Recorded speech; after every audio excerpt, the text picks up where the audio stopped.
திருமறை நேரம் Bible Hour presented by the National Bible College. கிறிஸ்துவின் சபையார் உங்களை வாழ்த்துகிறார்கள். Welcome to Satellite Bible Classes. வணக்கம் மாணவ செல்வங்களே.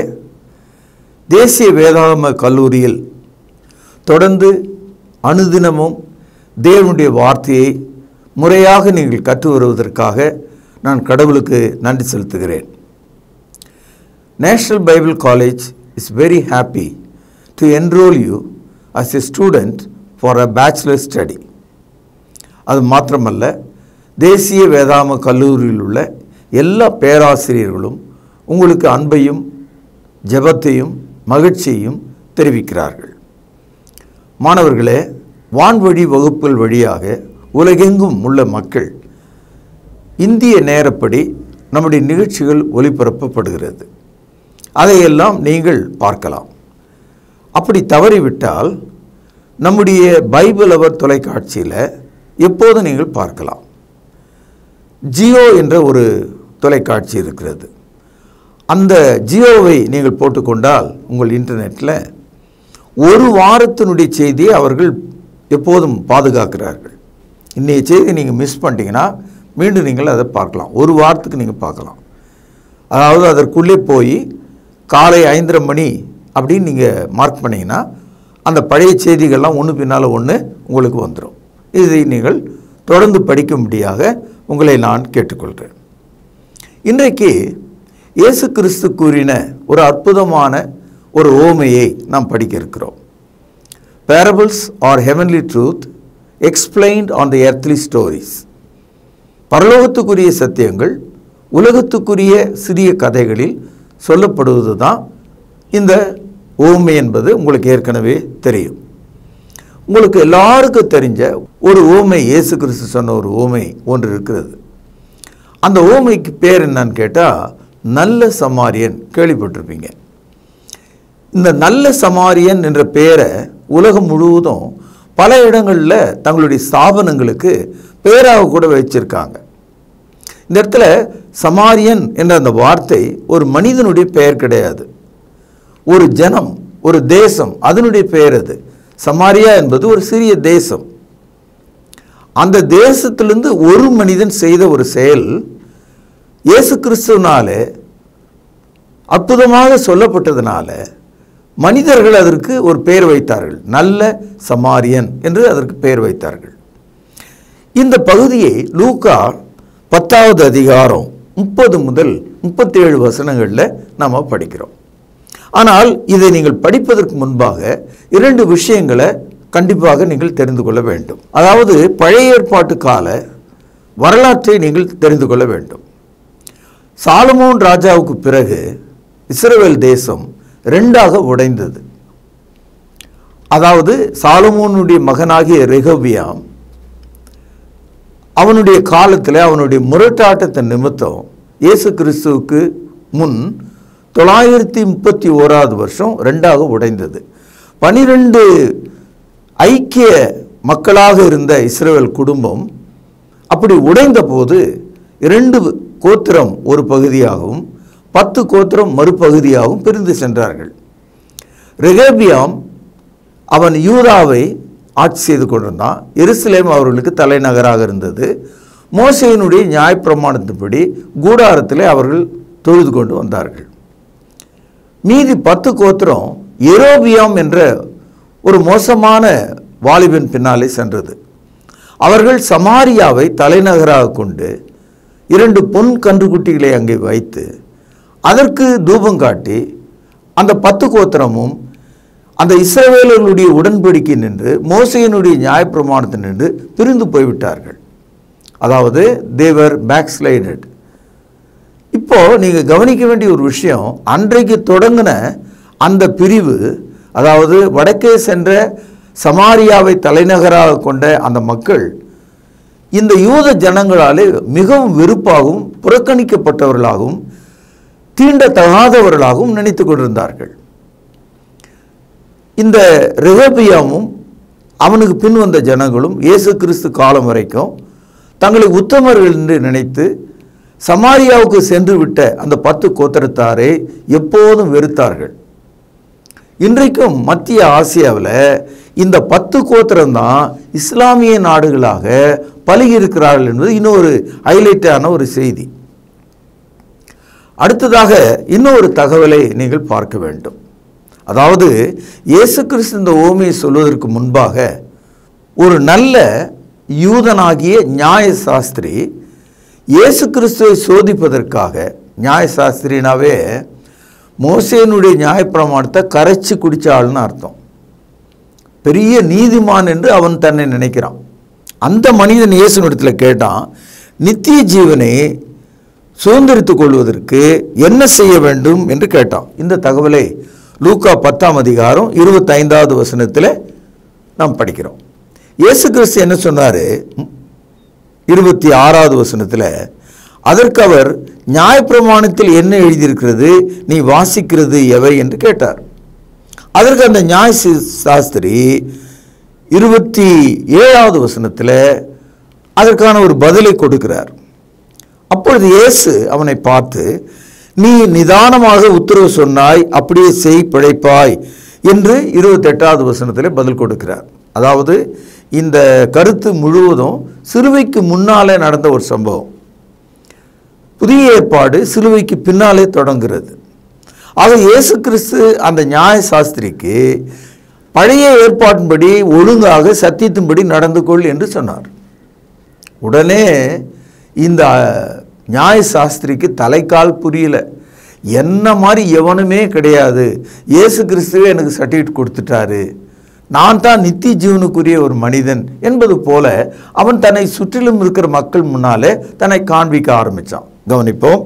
10வது அதிகாரம் லூக்கா 10:29 நீங்கள் பார்க்கலாம். அவன் தன்னை நீதிமான் என்று காண்பிக்க மனதாய் இயேசுவை நோக்கி, எனக்கு பிறன் யார் என்று கேட்டான். எனக்கு ஒப்பான ஆளு யாருமே கிடையாது, நான் தான் ஏன் அப்படின்ற அளவில் அவன் பேச ஆரம்பிச்சிட்டான். இப்போது 2 விஷயங்களையும் நீங்கள் கவனிச்சிங்க. இஸ்ரவேலர்களுடைய ஒரு சிறிய வரலாற்றை கவனிச்சிங்க. எப்படி சமாரியா என்ற ஒரு தேசம் உருவாச்சு, அதாவது ரெகோபியாமின் காலத்தில் அவர்கள் எப்படி அந்த 10 கோத்திரம் பிரிந்து போய் இதுவரைக்கும் சேரலன்றதை கவனிச்சிங்க. அடுத்தது இந்த ஓமையை இயேசு கிறிஸ்து சொல்வதற்கு என்ன காரணன்றதை கவனிச்சிங்க. அதாவது நியாயப்பிரமாணத்தின்படி நடக்கிற ஒரு நியாயசாஸ்திரி தனக்கு பிறகு யாருமே கிடையாது, தன்னை மாதிரி யாருமே கிடையாது, என்ன மாதிரி ஒரு நீதிமான் யாருமே கிடையாது, நானே எல்லாவற்றையும் ஆண்டவருக்கு முன்பாக சரியாக நடக்கிற ஆள் என்று தன்னை குறித்து பெருமை அடிச்சுக்கிட்டான். அந்த இடத்துல தான் இயேசு கிறிஸ்து இந்த சமாரியனுடைய கதை ஒன்றை அவர் சொல்கிறார். இதுக்கு பிறகும் உங்களுக்கு ஒரு உதாரணம் ஒன்று தேவைப்படுது. இயேசு கிறிஸ்துனுடைய காலத்தில் இந்த யூதர்கள் சமாரியர்களை தீண்டத்தகாதவர்களாக பார்த்தாங்க. இது ஏறக்குறைய 1000 ஆண்டுகளாக இயேசு கிறிஸ்து பிறக்கும் காலம் வரைக்கும் நடந்து வந்த ஒரு விஷயம். இதை நீங்கள் யோவான் எழுதிய சுவிசேஷம் 4வது அதிகாரம் 8-9 வசனங்கள். அப்பொழுது சமாரிய நாட்டாளாகிய ஒரு ஸ்திரீ தண்ணீர் மொள்ள வந்தாள். இயேசு அவளை நோக்கி, தாகத்துக்கு தா என்றார். யூதர்கள் சமாரியருடனே, கவனிங்கள், சம்பந்தம் கலவாதவர்களானபடியால் சமாரிய ஸ்திரீ அவரை நோக்கி, நீர் யூதனாயிருக்க சமாரிய ஸ்திரீயாகி என்னிடத்தில் தாகத்துக்கு தா என்று எப்படி கேட்கலாம் என்று கேட்டாள். தண்ணி கூட தாகத்துக்கு சமாரியர்களிடத்தில் யூதர்கள் வாங்கி குடிக்க மாட்டாங்க. உயிரே போகிறதா இருந்தால் கூட அந்த அளவுக்கு அவங்களுக்கு வைராக்கியம் இருந்ததாம். நம்முடைய நாட்டில் கூட தலித்துகள் என்று சொல்லக்கூடிய தாழ்த்தப்பட்டவர்களுக்கு தண்ணீர் கூட கொடுக்காமல் இந்த நாடு சுமார் 70 ஆண்டுகளுக்கு முன்னாலே இருந்தது. ஒரு குளத்தில் தண்ணி கூட எடுக்க முடியாது, ஒரு ஆற்றுல தண்ணி எடுக்க முடியாது, ஒரு தாகத்துக்கு தண்ணீரை அவர்கள் கொடுக்க மாட்டாங்க. இதெல்லாம் நம் நாட்டு வரலாறு, நீங்கள் அதெல்லாம் படித்து தெரிஞ்சுக்கலாம். அப்படிப்பட்ட ஒரு தீண்டாமை நம்முடைய நாட்டுக்குள்ளே இன்னைய தேதி வரைக்கும் கூட இருக்குது. அதை நான் சொல்வதற்கு வெட்கப்படுகிறேன். எப்பெல்லாம் மனிதர்கள் ஜாதி பேசுகிறாங்களோ அப்பெல்லாம் மனிதர்கள் தீண்டாமையை பேசுகிறார்கள். whenever people talk about caste, they are talking about untouchability. இப்பொழுது இந்த பின்னணியில் இயேசு கிறிஸ்து அந்த சமாரியனை பற்றி ஒரு ஊமையை சொல்கிறார். இதை கேட்டுக்கிறவங்க எல்லாம் யூதர்கள். அவர்களுக்கு சமாரியனை பற்றி சொல்கிறார். எப்படி இருக்கும் அவங்களுக்கு, எப்படி இருக்கும் நீங்கள் யோசிங்க. ஆனால் இந்த ஊமையை அழகாக சொல்லுகிறார். கவனிப்போம். இப்பொழுது லூக்கா எழுதிய சுவிசேஷம் 10வது அதிகாரம் 30வது வசனம். இயேசு பிரதியுத்தரமாக, ஒரு மனுஷன் எருசலேமிலிருந்து எரிகோவுக்கு போகையில் கள்ளர் கையில் அகப்பட்டான். அவர்கள் அவன் வஸ்திரங்களை உரித்து கொண்டு அவனை காயப்படுத்தி குற்றுயிராக விட்டு போனார்கள். அதாவது இந்த 30வது வசனத்தில் ஐக்கிய இஸ்ரவேல், யுனைடெட் இஸ்ரேல் 12 கோத்திரங்களாக இருக்க வேண்டியவர்கள் ரெகோபியாமின் காலத்தில் அவர்கள் 2ஆக உடைந்து 10 கோத்திரங்கள் வடக்காகவும் 2 கோத்திரம் தெற்காகவும் நின்றார்கள். வடக்கு போன 10 கோத்திரம் அப்படியே கெட்டு போனாங்க இந்நாள் வரைக்கும். ஆனால் இயேசு என்ன சொல்றாரு, எருசலேமில் இருக்க வேண்டியவர்கள் சமாரியர்களாக மாறிவிட்டார்கள். ஆனாலும் எருசலேமிலிருந்து அவன் சமாரியாவுக்கு போயிருந்தாலும் போன இடத்துல அவன் எப்படி இருந்தான், எருசலேம் விட்டு போன ஆள் எப்படி இருந்தான் அப்படின்றத சொல்றார். பாருங்கள், அவன் போனதுனால அவனுக்கு என்ன ஏற்பட்டது, கள்ளர் கையிலே அவன் அகப்பட்டான். இந்த இடத்துல கள்ளர் என்பது சாத்தானை குறிக்கிறது. சாத்தானை பின்பற்றுகிற மனிதர்களை குறிக்கிறது. தேவனுடைய வார்த்தைக்கு புறம்பாக நடக்கிறவர்களை குறிக்கிறது. இந்த கள்ளர்கள் என்ன செய்தாங்களாம், அவனுடைய வஸ்திரங்களை உரிந்து கொண்டார்கள். அப்படிதான் எழுதியிருக்கு. அப்படின்னா என்ன அர்த்தம்னா, அவனை நிர்வாணமாக மாற்றிவிட்டார்கள். அடுத்தது அவனை காயப்படுத்தினார்கள். காயம்னா என்ன, ஒரு நகத்தை வெட்டினாங்களா இல்லை கொட்டினாங்களா அப்படின்னா இல்லை, சாவர அளவுக்கு அவனை வெட்டு குத்து கை காலெலாம் உடைச்சிட்டாங்க. அவன் செத்து போயிட்டான்னு சொல்லி அவனை போட்டாங்க. அப்படி போட்டுட்டு அவர்கள் போய்விட்டார்கள். அதாவது இஸ்ரவேல் 12 கோத்திரமாக இருக்க வேண்டியவர்கள் உடைந்து 10 கோத்திரமாக போனார்களே, அவர்கள் இப்படி தான் இருக்கிறார்கள். அவர்கள் தேவனை விட்டு போனதுனால அவர்களுக்கு மகிமையின் ஆடை இல்லை, அவர்களுக்கு சரீரத்தில் சுகம் இல்லை, அவர்கள் சாவுமணி அடிக்கப்பட்ட மக்களாக இருக்கிறார்கள் என்று அன்றைய யூதர்களுக்கு இதை சொல்லுகிறார். சொல்லிட்டு என்ன சொல்றாரு, ஆனாலும் அந்த மக்கள் மத்தியில் நல்லவர்களும் இருக்கிறார்கள் என்பதை தான் இங்கே சொல்ல வர்றார். கவனிப்போம்.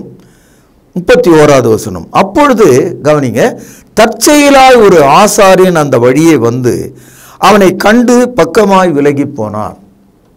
அதாவது ஒரு ஆசாரியர் வரார்.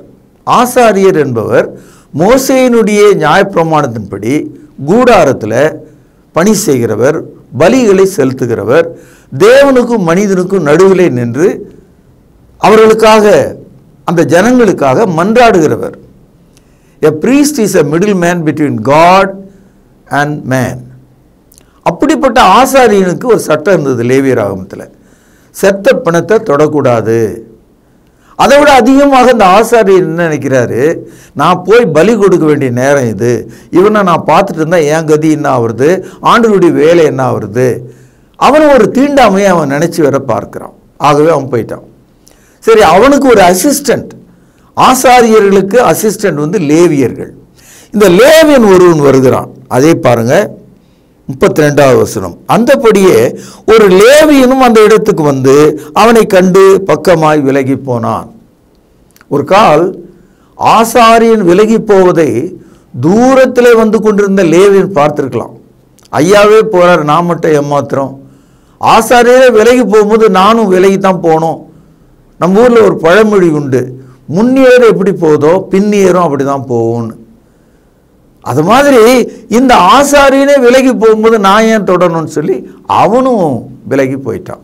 இதெல்லாம் யார்கிட்ட சொல்றாருன்னா, நியாயப்பிரமாணத்தின்படி நடந்து கொண்டிருக்கிற அந்த நியாய சாஸ்திரிக்கும் அவனை போன்ற மக்களுக்கும் இதை சொல்றார்.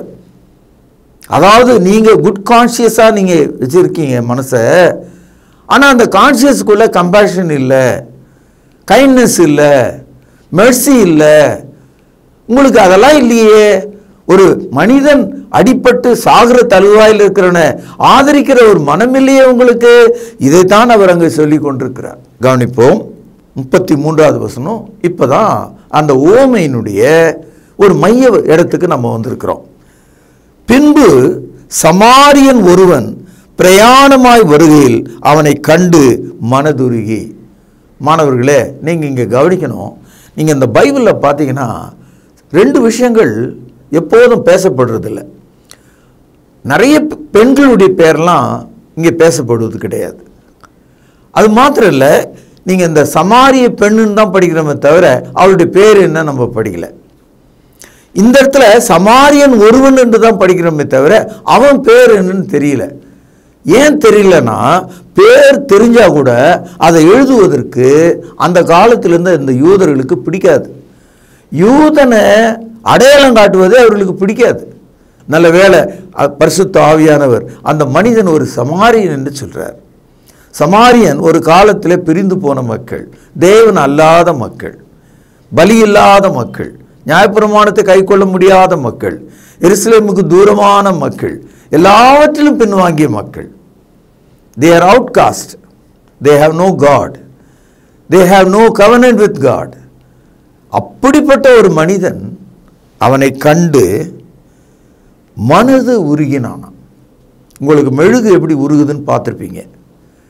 அவனுடைய மனது உருகியதான். பைபிளில் நீங்கள் எங்கெல்லாம் மனதுருக்கம், மனதுருகுதல் என்றெல்லாம் நீங்கள் படிச்சீங்கன்னா ஞாபகம் வச்சுங்க, he was melted in his heart. அப்படியே உருகினான். சில சமயங்களில் ஒரு காதலன் காதலை பார்த்து மனது உருகுவான். ஆனால் இங்கே பாருங்க, மரண தருவாயில் போராடி கொண்டிருக்கிற மனிதனை கண்டு சமாரியன் மனது உருகுறான். இப்படிப்பட்ட ஒரு மனம் உள்ள ஆள் எப்படிப்பட்டவனா இருப்பான்? நம்முடைய வாழ்க்கை எப்படி இருக்க வேண்டும்? யாருக்காக நம் மனம் உருகுகிறோம்? அதை நீங்கள் யோசிக்கணும். அடுத்தது பாருங்க 34வது வசனம். கிட்டே வந்து அவனுக்கு என்ன எண்ணம் இருந்தது பாருங்க. அவன் போன வாகனத்திலேருந்து இறங்கி கிட்டே வந்துட்டான். அவன் அநேக சமயத்தில் இன்றைக்கு ரோட்டில் எவனாவது ஆக்சிடெண்ட்டில் அடிபட்டு நடு ரோட்டில் அப்படியே வெடுக்கு வெடுக்குன்னு உயிர் போகிற நெல்லில் குதிக்கும் போது போகிறவங்கெல்லாம் ஓரமாகவே போயிடுவாங்க. ஒரு சிலர் தான் ஓடி வந்து பார்ப்பாங்க. இன்றைக்கி நம்ம அதை பார்க்குறோம். நம்ம ஏன் அதை போய் பார்க்கணும்? நம்ம மேலே எதுக்கு போலீஸ் வழக்கு ஒன்று வரணும் அப்படின்னு சொல்லி ஒதுக்கி போயிடுவாங்க. ஆனால் அவன் கிட்டே வந்து அவனுடைய காயங்களில் எண்ணெயும் திராட்சை ரசமும் வார்த்து காயங்களை கட்டி தன் சுய வாகனத்தின் மேல் ஏற்றி சத்திரத்துக்கு கொண்டு போய் அவனை பராமரித்தான். அற்புதமான ஒரு செய்தி. முதலாவது, சமாரியன் விழுந்து கிடக்கிற அந்த யூதனிடத்துக்கு வருகிறான். இரண்டாவது, அவனுடைய காயங்களுடைய அளவை பார்க்கிறான். மூன்றாவது, அந்த காயத்தில் அந்த காலத்து வைத்தியம் ஒலிவ எண்ணெயும் திராட்சை ரசமும் தான். அதில் ஊற்றி தன் கையில் இருந்த துணிகளை கொண்டு அதை கட்டுகிறான். படுத்திருக்கிற அவனை கஷ்டப்பட்டு தூக்கி தன்னுடைய வாகனத்தின் மேலே கிடத்தி, இப்பொழுது வாகனத்தோடு அவன் போகிறான், இவன் நடந்து போகிறான். எந்த அளவுக்கு தன்னை அவன் தியாகியாக மாற்றினான் பாருங்க. தரன்னு அவனை பிடிச்சி இழுத்துன்னு போல பின்னால் உட்கார வச்சுட்டு அவன் அந்த வாகனத்தின் மேலே, அது ஒரு கழுதியோ குதிரையாக இருக்கலாம், அது மேலே அவன் ஏறி போல அவன் நடக்கிறான். எவ்வளோ ஆச்சரியம் பாருங்க. இதெல்லாம் பார்க்கும்போது சிலுவை தான் நமக்கு ஞாபகத்துக்கு வருது. இயேசு கிறிஸ்துவினுடைய சிலுவை நம்முடைய மரண காயங்களை காட்டுகிறது. இயேசு கிறிஸ்துவினுடைய சிலுவை நம்முடைய பாவ மன்னிப்புக்கான இரத்தத்தை காட்டுகிறது. இயேசு கிறிஸ்துவினுடைய சிலுவை நம்முடைய காயங்களை கட்டும் கட்டுகளை காட்டுகிறது. இயேசு கிறிஸ்துவினுடைய சிலுவை நாம் இந்த பூமியிலிருந்து பரலோகத்துக்கு ஏறி செல்ல வேண்டிய வாகனமாக இருக்கிறது என்பதை நமக்கு காண்பிக்கிறது. மாணவ செல்வங்களே, புரிந்து கொண்டீர்களா? அது மாத்திரம் இல்லை, இந்த வாகனத்தை அப்படியே ஓட்டிக்கிட்டு போய் அந்த காலத்தில் இப்போ நம்ம ஊரில் சித்த வைத்தியசாலை அப்படின்னு சொல்கிறோம், அப்புறம் நர்சிங் ஹோம் அப்படின்னு சொல்கிறோம் இல்லையா? அது மாதிரி அந்த காலத்தில் ஒரு அமைப்பு இருந்தது. ஒரு ஊருக்கு ஊர் அல்லது ஊருக்கு வெளியே ஒரு சின்ன தங்குமிடம் இருந்தது. அங்கே கொண்டு போய் என்ன செய்கிறான் பாருங்க, சத்திரத்துக்கு கொண்டு போய் அவனை பராமரித்தான். அதாவது அவன் கூட இருந்தான். அவனுடைய உயிரெல்லாம் ஸ்டேபிள் ஆகுதா, அவனுடைய மூச்சு சரியாக வருகிறதா, முறையாக அவனுக்கு இருக்கிறதா? எல்லாம் இயங்குகிறானா? அவன் நலமாக இருக்கிறானா? பிழைத்து கொள்வானா? பாருங்க, இவன் எங்கேயோ புறப்பட்டு போன ஆள் எல்லாத்தையும் விட்டுட்டு இவன் பின்னால் உட்காந்துருக்கான். அது மாத்திரமல்ல, அன்றைக்கி நைட் ஃபுல்லாக கூட உட்காந்துருக்கான். இப்போல்லாம் நம்ம ஒரு சாவுக்கு போனோம்னா அரை மணி நேரத்தில் அங்கேருந்து வந்துடுவோம் இல்லையா? ஒரு ஆக்சிடெண்ட்டை பார்த்தோம்னா ஒரே செகண்டில் அங்கேருந்து வந்துடுவோம். ஆனால் இந்த மனிதன் பாருங்கள், 35வது வசனம், மறுநாளிலே தான் புறப்படும் போது 2 பணத்தை எடுத்து சத்திரத்தான் கையிலே கொடுத்து, நீ இவனை விசாரித்துக்கொள், அதிகமாக ஏதாகிலும் இவனுக்காக செலவழித்தால் நான் திரும்பி வரும்போது அதை உனக்கு தருவேன் என்றான். அதாவது அருகில் இருந்த அந்த வைத்தியசாலைக்கு கொண்டு போனது மட்டுமல்ல, அவன் அந்த இரவு முழுதும் அவனோடு இருந்து அவனை பராமரித்து கொண்டிருந்தான், அவனுக்காக வீசி கொண்டிருந்தான், அவனுடைய கால்களை எடுத்து சரியாக வைத்து கொண்டிருந்தான், அவனுடைய கண்ணையே பார்த்துக்கிட்டு இருந்தான், அவனுடைய மூச்சு சுவாசத்தை கவனித்து கொண்டிருந்தான், அவனுடைய புலம்பலை கேட்டு கொண்டிருந்தான், இரவு முழுதும் அவன் விழித்திருந்திருக்கிறான். அடுத்த நாள் அவனுடைய வேலைக்காக அவன் போகணும். ஆகவே அவன் என்ன செய்தான், தன்னுடைய பையிலிருந்து 2 பணத்தை எடுத்தானான். அந்த 2 பணம் வேதாகம ஆராய்ச்சியாளர்கள் சொல்கிறாங்க 2 மாத சம்பளம் எவ்வளவோ அவ்வளவு அந்த 2 காசினுடைய தகுதி. ஒரு மனிதன் ஒரு மாதம் முழுவதும் சம்பாதிக்கிற சம்பாதியத்தினுடைய விலை எவ்வளவோ, பணம் எவ்வளவோ அவ்வளோ ஈக்குவலான மணி அது. 2 பணம் அப்படின்னா என்ன அர்த்தம்னா, 2 காசுகள் அல்லது 2 பணம்னு சொல்கிறது இந்த இடத்துல 2 மாத சம்பளத்தை அவனுக்கு எடுத்து கொடுத்துருக்கான். எதுக்காக கொடுத்தான்னா, to continue his nursing care, அவனுடைய சுகமாகும் நாள் மட்டும் அவனுக்கு செலவு செய்வதற்காக பணத்தை கொடுத்திருக்கார். கொடுத்தது மட்டுமல்ல, அந்த சத்திரத்தான்கிட்ட அந்த வைத்தியசாலையில் அவருக்கு சொல்கிறாரு, நீங்கள் இவனுக்காக ரொம்ப அதிகமாக தானே செலவு பண்ணிட்டீங்கன்னா நான் திருப்பி வரும்போது அதையும் கொடுக்குறேன் அப்படின்னு சொல்கிறார். கவனிங்கள், பாருங்கள், கடைசி 2 வரிகள், இவனுக்காக செலவழித்தால் நான் திரும்பி வரும்போது அதை உனக்கு தருவேன் என்றான். இதுதான் அந்த சமாரியன் செய்த அந்த பணி. இது ஒரு உவமை. இந்த உவமையை நான் தான் நீதிமான், என்ன மாதிரி ஆளே கிடையாதுன்னு நினைச்சிட்டு நியாயஸ்தரிக்கும் சமாரியர்கள் சொன்னாவே வெறுப்படைந்த கோபம் அடைந்த அந்த யூதர்களுக்கும் சொல்றார்.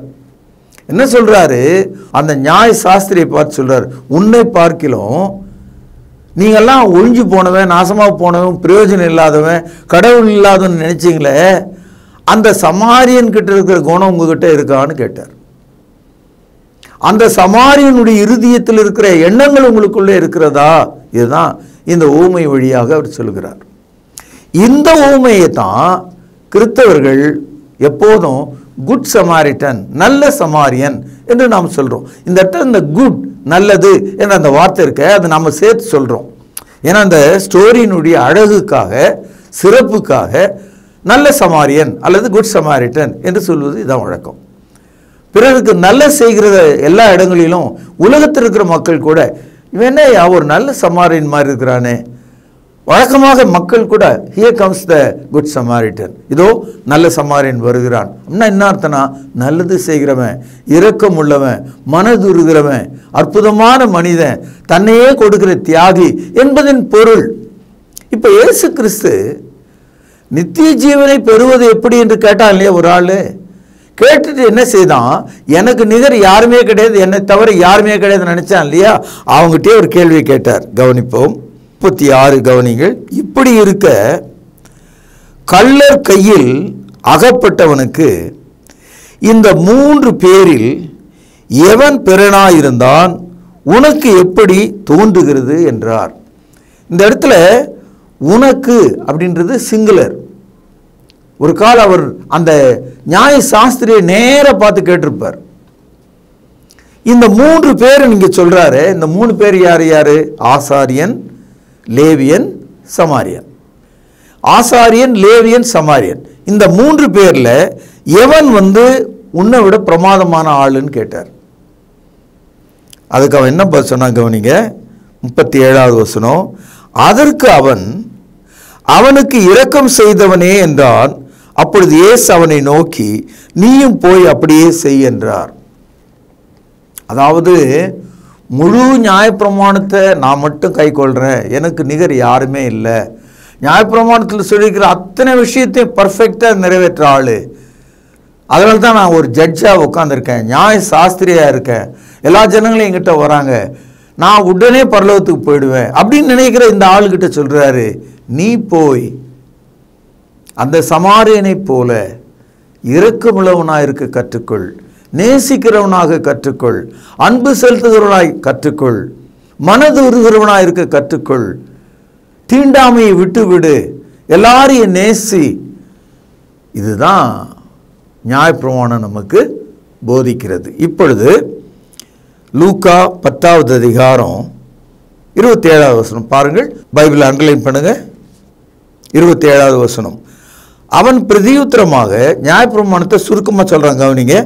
உன் தேவனாகிய கர்த்தரிடத்திலே உன் முழு இருதயத்தோடும் 1, உன் முழு ஆத்மாவோடும் 2, உன் முழு பலத்தோடும் 3, உன் முழு சிந்தையோடும் அன்பு கூர்ந்து 4, உன்னிடத்திலே அன்பு கூறுவது போல 5, பிறனிடத்தில் அன்பு கூறுவாயாக என்று எழுதியிருக்கிறது 6. இதுதான் அவன் சொன்னான். இந்த கருத்து பழைய ஏற்பாட்டில் உபாகமும் 6வது அதிகாரம் 5வது வசனத்திலே நீங்கள் படிக்கலாம். So what the Bible teaches, love thy neighbour as yourself. உன்னிடத்தில் நீ அன்பு கூறுவது போல பிறனிடத்தில் அன்பு கூறு. இப்போ தேவனிடத்தில் அன்பு கூறுவது எல்லாருக்கும் பொதுவான விஷயம். ஆனால் நீங்கள் உண்மையான ஒரு கிறிஸ்தவராக இருந்தால் தேவனிடத்திலும் அன்பு கூற வேண்டும், நம்முடைய அயலகத்தாரிடத்திலும் அன்பு கூற வேண்டும். நம்மால் யாரெல்லாம் கைவிடப்பட்டவர்களாக பார்க்கிறோமோ, யாரெல்லாம் உதவி தேவையுள்ளவர்களாக நாம் பார்க்கிறோமோ, யாரெல்லாம் குற்றுவராக மடிகிறவர்களாய் பார்க்கிறோமோ அவர்களுக்கு நாம் சகாயம் செய்ய வேண்டும். கிறிஸ்தவ மார்க்கத்தை பற்றி இந்த உலகத்தில் ஒரு பெரிய ஒரு குறைபாடு என்னன்னா, இவங்க மதம் மாற்றம் செய்கிறாங்க, அதுக்கு தான் இவங்க அரிசி கொடுக்குறாங்க, பணம் கொடுக்குறாங்க, கல்வி கொடுக்குறாங்க, மருத்துவம் கொடுக்குறாங்க அப்படின்னு சொல்லி பிசாசின் மக்கள் எப்போதும் சொல்லிட்டு இருக்காங்க. கிறிஸ்தவம் என்ன சொல்லுதுன்னா, உன்னை போல அயலானையும் நேசின்னு சொல்லுது. அப்போது அவன் மட்டும் சாப்பிட்டுட்டு உட்கார்ந்துருக்க முடியுமா? பசியாளர்களுக்கு ஆகாரம் கொடுக்க வேண்டாமா? அவன் மட்டும் நல்ல உடைகளை போட்டுக்கிட்டு இவர்களை நிர்வாணத்தில் விடலாமா? அப்போ இவர்களுக்கு உடை உடுத்த வேண்டாமா? ஆகவே கிறிஸ்தவம் நன்மை செய்வதை கண்டு இந்த உலகம் ஓர வஞ்சனையோடு பேசுகிறது. மத்தேயு 23வது அதிகாரம் 34வது வசனத்திலிருந்து 40 வசனத்தை நீங்கள் படிச்சீங்கன்னா இயேசு கிறிஸ்து இதை தான் அப்படியே சொல்கிறார். நான் பசியாக இருந்தேன், தாகமாக இருந்தேன், நிர்வாணமாக இருந்தேன், சிறையில் இருந்தேன், வியாதிப்பட்டிருந்தேன் அப்படின்னு அவர் சொன்னார்.